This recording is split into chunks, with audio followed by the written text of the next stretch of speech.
should have taken the money.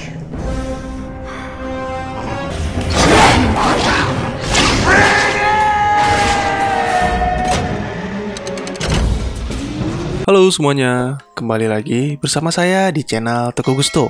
Bagaimana kabarnya teman-teman semua? Saya doakan semoga baik-baik dan sehat-sehat saja ya. Dan bagaimana dengan video alur cerita film Moon? Semoga bisa bermanfaat atau minimal bisa menghibur teman-teman dimanapun berada. Kali ini saya akan membahas alur cerita dari film yang berjudul The Chronicles of Riddick. Masih bergenre aksi fiksi ilmiah, sequel kedua dari Riddick trilogi ini rilis di tahun 2004. Disutradarai oleh David Twohy dan dibintangi oleh Vin Diesel sebagai Riddick, Karl Urban sebagai Vaco, Tandy Newton sebagai Dam, Alexa Davalos sebagai Jack atau Kira, dan Keith David sebagai Imam. Film ini bercerita tentang Riddick yang kembali dipertemukan dengan teman-teman lamanya yang selamat dari planet gurun. Kali ini, Riddick berusaha untuk menyelamatkan planet tempat tinggalnya Imam yang diserang oleh kaum Necromonger. Baik daripada berlama-lama, mari kita langsung saja ke ceritanya. Film dimulai dengan scene yang menceritakan tentang kaum Necromonger. Mereka adalah penakluk kaum dan planet-planet di alam semesta. Lord Marshall, orang yang mengaku sebagai nabi, memimpin para Necromonger melakukan perang suci dan melintasi bintang-bintang menuju ke sebuah tempat yang disebut dengan Underverse, yaitu merupakan perbintangan dari dunia baru yang gelap. Necromonger memaksa semua umat manusia untuk mengikuti ajaran mereka. Jika ada yang berani menolak, maka orang itu akan dibunuh. Lalu scene berpindah ke tokoh utama kita, yaitu Riddick, yang sedang dikejar-kejar oleh pemburu bayaran di planet Six. Setelah menyerang balik, Riddick menginterogasi pemimpin para pemburu bayaran yang bernama Tooms. Hey, guy, easy, anonymous. Lalu Tooms menjelaskan bahwa dia mendapat tugas untuk memburu Riddick dari seseorang yang berasal dari planet Hylian Prime. Setelah mengetahui hal itu, Riddick merampas pesawat Tooms dan langsung menuju ke planet tersebut. Last question. And you better get this one right, Merc. Whose ship is this? Mine. Di tengah perjalanan, dalam hypersleep, Riddick memimpikan seorang wanita yang menceritakan tentang sebuah planet bernama Furia. Dan wanita itu juga mengatakan ketika Riddick bangun nanti, Riddick akan mengingat semua masa lalunya. Setibanya di Hylian Prime, Riddick dikawal oleh pasukan militer untuk melakukan pendaratan. Dikarenakan status planet sedang dalam keadaan darurat, maka setiap ada orang asing yang masuk harus dikawal dan diinterogasi terlebih dahulu. Tetapi seperti yang sudah kita tahu, Riddick pasti menolak hal itu. Dia menjatuhkan beberapa pesawat militer yang mengawalnya. Ternyata dugaan Riddick benar. Yang membocorkan lokasinya kepada pemburu bayaran adalah Imam, orang yang diselamatkan Riddick di planet gurun. Merasa dikhianati, Riddick pun hendak membunuh Imam. Tetapi Imam menjelaskan bahwa dia memiliki alasan yang kuat untuk membocorkan lokasi Riddick, yaitu menyelamatkan Hylian Prime dari serangan Necromonger. Menurut kabar, beberapa planet di sistem tata surya Kolsek dan Aquilan telah hancur. Sekitar 8 juta penduduk pun hilang entah kemana. Hylian Prime merupakan cahaya bagi planet-planet di sistem Hylian. Maka jika Hylian Prime hancur, semua planet di sistem Hylian juga ikut hancur. Demi membuktikan hal itu, Imam membawa beberapa rekannya termasuk Arian yang merupakan utusan dari ras elemental untuk menjelaskan hal ini. Lalu mereka menceritakan ramalan tentang seorang anak yang berasal dari planet Furia dan akan menghancurkan Necromonger. Tiba-tiba beberapa orang tentara datang dan menggeledah rumah Imam. Mereka mencari seseorang penyusup yang menolak untuk diinterogasi. Akhirnya, setelah menerobos masuk, para tentara itu menemui Riddick di rumah Imam dan dengan mudah Riddick mengalahkan mereka satu persatu.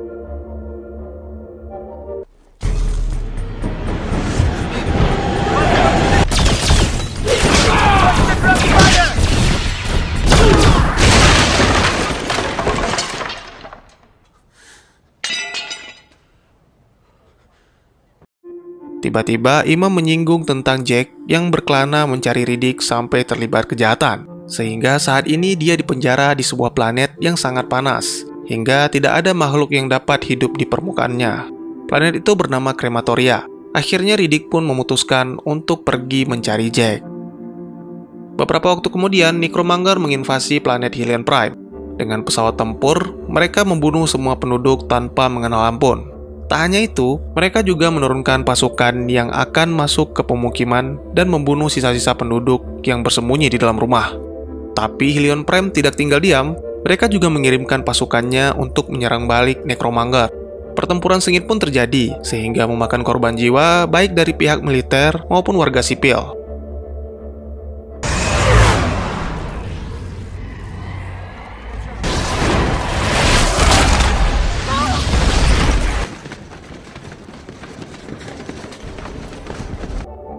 Mengetahui hal itu, Riddick pun menunda kepergiannya untuk menyelamatkan Imam dan keluarganya. Tetapi sayangnya Riddick gagal. Ketika Riddick sedang melindungi istri dan anaknya Imam, seorang komandan perang Necromonger menemukan Imam dan langsung membunuhnya. Riddick berpikir bagaimana mungkin seorang pasukan gagah berani melawan orang yang tak seimbang dengannya. Menjelang pagi, Necromonger mengumumkan kemenangannya dalam perang ini. Kurang dari 12 jam, Hylian Prime sudah berhasil dikuasainya. Para penduduk Hylian Prime pun dikumpulkan untuk menyerah, dan mereka harus mau mengikuti ajaran Necromonger untuk mengisi dunia baru yang disebut Underverse. Tetapi salah satu dari penduduk dengan berani mencoba menentang hal itu. Lalu Lord Marshall langsung mengambil jiwanya dan membuat seluruh Hylian Prime tunduk. Kecuali satu orang, yaitu Riddick. Dia tidak akan tunduk kepada manusia manapun. Dia datang hanya untuk menantang salah satu komandan Necromonger yang telah membunuh Imam. Irgan, yang merupakan salah satu komandan terbaik Lord Marshall, dibunuh hanya dengan beberapa detik saja.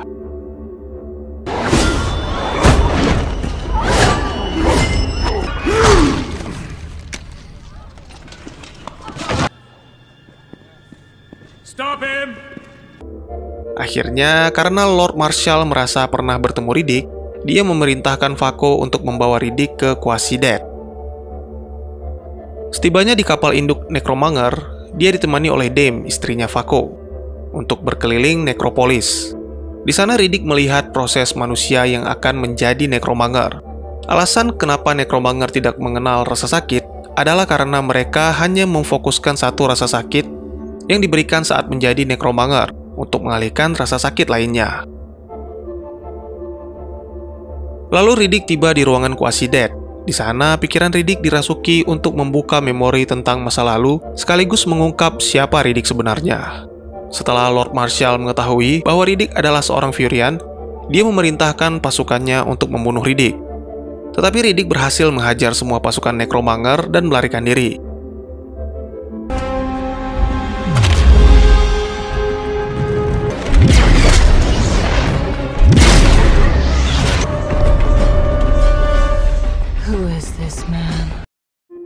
Setelah berhasil keluar dari Necropolis, Riddick masih dikejar-kejar oleh pesawat Necromonger.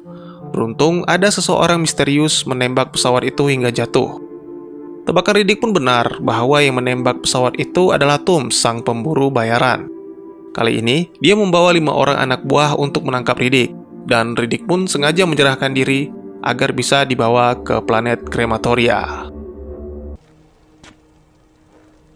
What took you so long? Setibanya di sana, mereka bersiap untuk mendarat. Krematoria adalah planet yang sangat panas.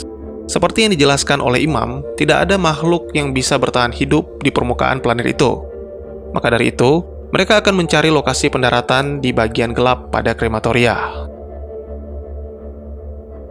Sementara itu di Necropolis, Vako dan istrinya sedang merencanakan kudeta untuk mengambil alih posisi Lord Marshall.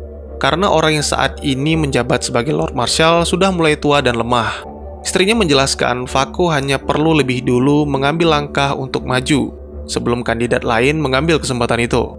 Tetapi walaupun sudah tua, Lord Marshall masih sangat waspada akan orang-orang yang hendak merebut tahtanya.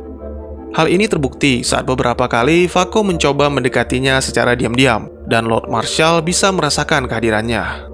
Jadi menurut Vako, mereka harus benar-benar menunggu momen yang tepat untuk menghabisi Lord Marshall. Kembali ke Riddick, penjara Krematoria terletak di bawah tanah. Maka dari itu, mereka menggunakan kereta untuk menuju ke pusat penjara. Di sana Toomes bertemu dengan kepala sipir untuk menerima uangnya. Selagi mereka saling tawar-menawar, Riddick yang tergantung di tengah-tengah aula dengan mudah melepaskan diri dan menghajar para tahanan yang hendak membunuhnya.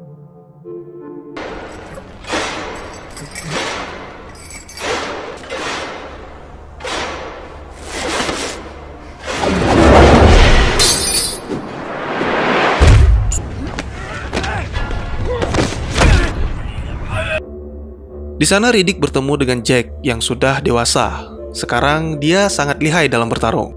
Dia mengubah namanya menjadi Kira karena dia ingin meninggalkan masa lalunya sebagai Jack yang menurutnya lemah. Beberapa waktu kemudian Riddick bertemu dengan Gav, pria yang telah berada di sana selama 18 tahun. Gav menjelaskan bagaimana ketatnya penjagaan di penjara itu, sehingga tidak ada yang bisa keluar dari krematoria. Sekali kau masuk, maka kau akan berada di sini selamanya. Lalu tiba-tiba sipir penjara melepaskan beberapa ekor hewan buas untuk memberinya makan dengan daging para tahanan. Seluruh tahanan pun masuk ke dalam selnya masing-masing demi melindungi diri. Tetapi berbeda halnya dengan Riddick. Dia berhasil menjinakkan hewan itu layaknya seekor anjing peliharaan.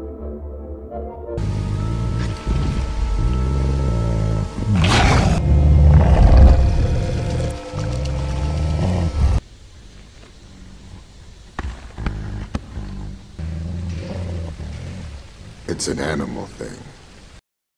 Beberapa waktu kemudian, terjadi pertarungan antara Riddick dan beberapa sipir jahat yang berusaha melecehkan Kira.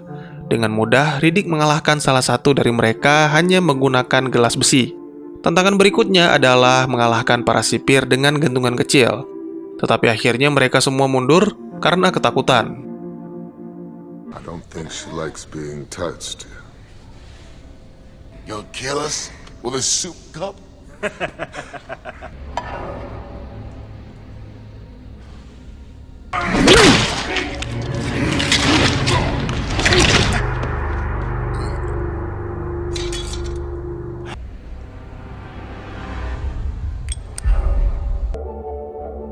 Lalu Kira dan Riddick memulai perbincangan tentang apa yang selama ini terjadi kepada mereka sampai bisa bertemu di krematoria.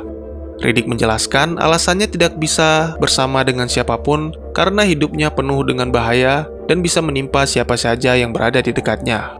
Maka dari itu, dia memilih untuk hidup sendiri dan menjauh dari orang-orang. Kemudian Riddick bekerja sama dengan Gav mengatur rencana untuk melarikan diri. Kebetulan sekali di ruang atas terjadi pertengkaran antara kelompok Toomes dan para sipir penjara. Semua disebabkan oleh kedatangan para nekromanger yang mengincar Riddick. Terjadi baku tembak antara keduanya dan menyebabkan kerusuhan di penjara. Hal ini dimanfaatkan dengan baik oleh tim Riddick untuk menjalankan rencananya. Mereka pun harus bergegas ke pesawat Toomes sebelum didahului oleh para sipir. Di samping itu mereka juga harus berpacu dengan waktu, karena tidak lama lagi matahari akan segera terbit.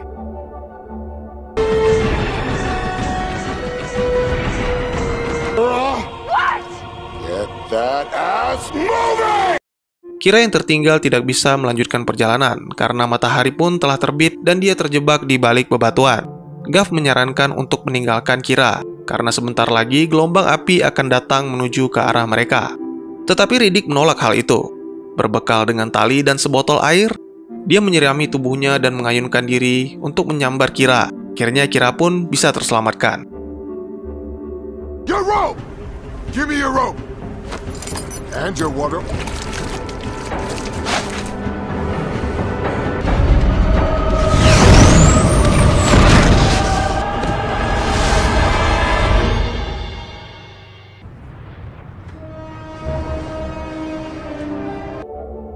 Setibanya di lokasi, mereka malah menemukan pasukan nekromanger yang telah mendarat.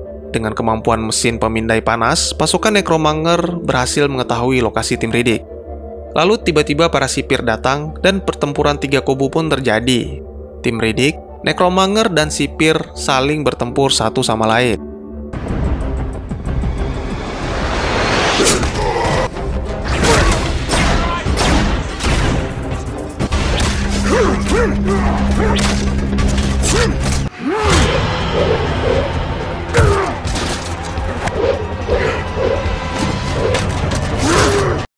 Melihat Riddick yang sedang lengah, Vako langsung menembaknya dengan senjata laser. Gav yang hendak menolong Riddick pun dihajar oleh Vako hingga tewas. Lalu ketika Vako hendak menembak Riddick, tiba-tiba tubuh Riddick bereaksi mengeluarkan cahaya. Dalam pikirannya muncul wanita yang menjelaskan tentang planet Furia dan orang yang menghancurkan planet itu. Tidak lain dan tidak bukan adalah seorang prajurit yang saat ini menjabat sebagai Lord Marshal. Pancaran sinar itu semakin terang dan tiba-tiba meledak hingga membuat Vako dan pasukannya terpental.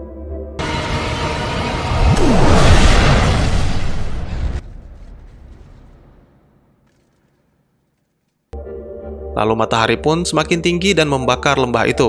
Vako yang tadinya ingin membawa Riddick terpaksa harus meninggalkannya dan kembali ke nekropolis. Lalu seorang pria yang disebut Purifier yang melihat kejadian itu menarik Riddick ke dalam hanggar dan mencoba menyadarkannya. Pria itu menjelaskan bahwa jika Vako gagal membunuh Riddick, maka Lord Marshal meminta Riddick untuk menjauh dari Hylian Prime. Sebagai imbalannya, Riddick tidak akan diburu lagi. Tetapi Vako sudah pasti melaporkan bahwa Riddick telah mati. Maka dari itu, inilah kesempatan Riddick untuk menyerang balik Lord Marshal dan menyelamatkan Kira. Awalnya Riddick tidak percaya perkataan pria itu. Tetapi ketika pria itu menunjukkan cahaya yang sama di tubuhnya, akhirnya Riddick mengetahui bahwa pria itu adalah seorang Furian yang sama seperti Riddick. Pria itu merasa bersalah karena meyakini sesuatu yang bukan keyakinannya. Akhirnya dia pun bunuh diri dengan cara masuk ke dalam badai panas di planet itu.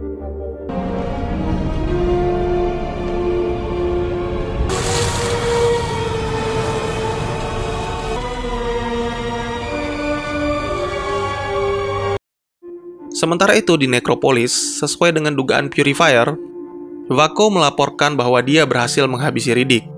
Hal ini membuat Lord Marshal lega karena ramalan yang dia takutkan selama ini meleset.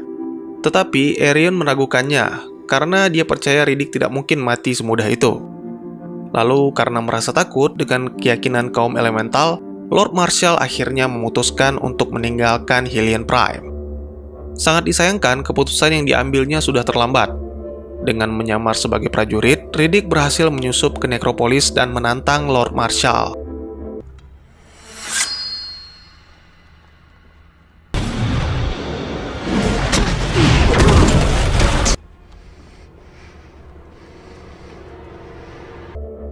Sebelum memulai pertarungan, Lord Marshal memanggil seorang misterius yang menggunakan jubah hitam. Alangkah terkejutnya Riddick ketika menyadari ternyata orang itu adalah Kira yang telah disucikan sebagai Necromonger. Lord Marshal merasa Riddick akan lebih berguna jika menjadi salah satu komandan perangnya. Maka dari itu, Lord Marshal meminta Kira merayu Riddick agar mau mengikuti ajaran Necromonger. Tetapi Riddick tetap pada pendiriannya. Sudah merupakan sifat alami Furian untuk tidak tunduk kepada siapapun. Di samping itu, Riddick juga memiliki dendam kepada Lord Marshal karena telah menghabisi seluruh bangsa Furian. Riddick memulai pertarungan dengan melemparkan belatinya ke arah Lord Marshal. Semua mengira bahwa Lord Marshal telah mati. Tetapi pria itu sangat tangguh. Dia berhasil menangkap belati yang hanya menggores tangannya. Lalu dia mengeluarkan seluruh kemampuannya untuk menghajar Riddick. Setelah Riddick tumbang, Lord Marshal mencoba membunuh Riddick dengan cara mengambil jiwanya. Tetapi tiba-tiba Kira datang dan menusuk Lord Marshal dengan menggunakan tombak. Lalu Lord Marshal yang marah menghempaskan Kira hingga menancap ke sebuah patung.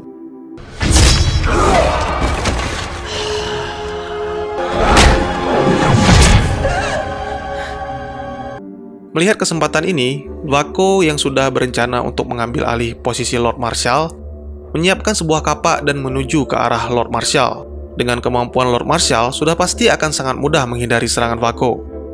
Tetapi tiba-tiba Riddick muncul di depan rohnya dengan belati yang dulunya diberikan oleh Lord Marshal. Menyadari dirinya sudah tidak bisa menghindar lagi, Lord Marshal akhirnya memindahkan raganya ke arah Riddick agar Riddick bisa membunuhnya. Forgive me. Flawless.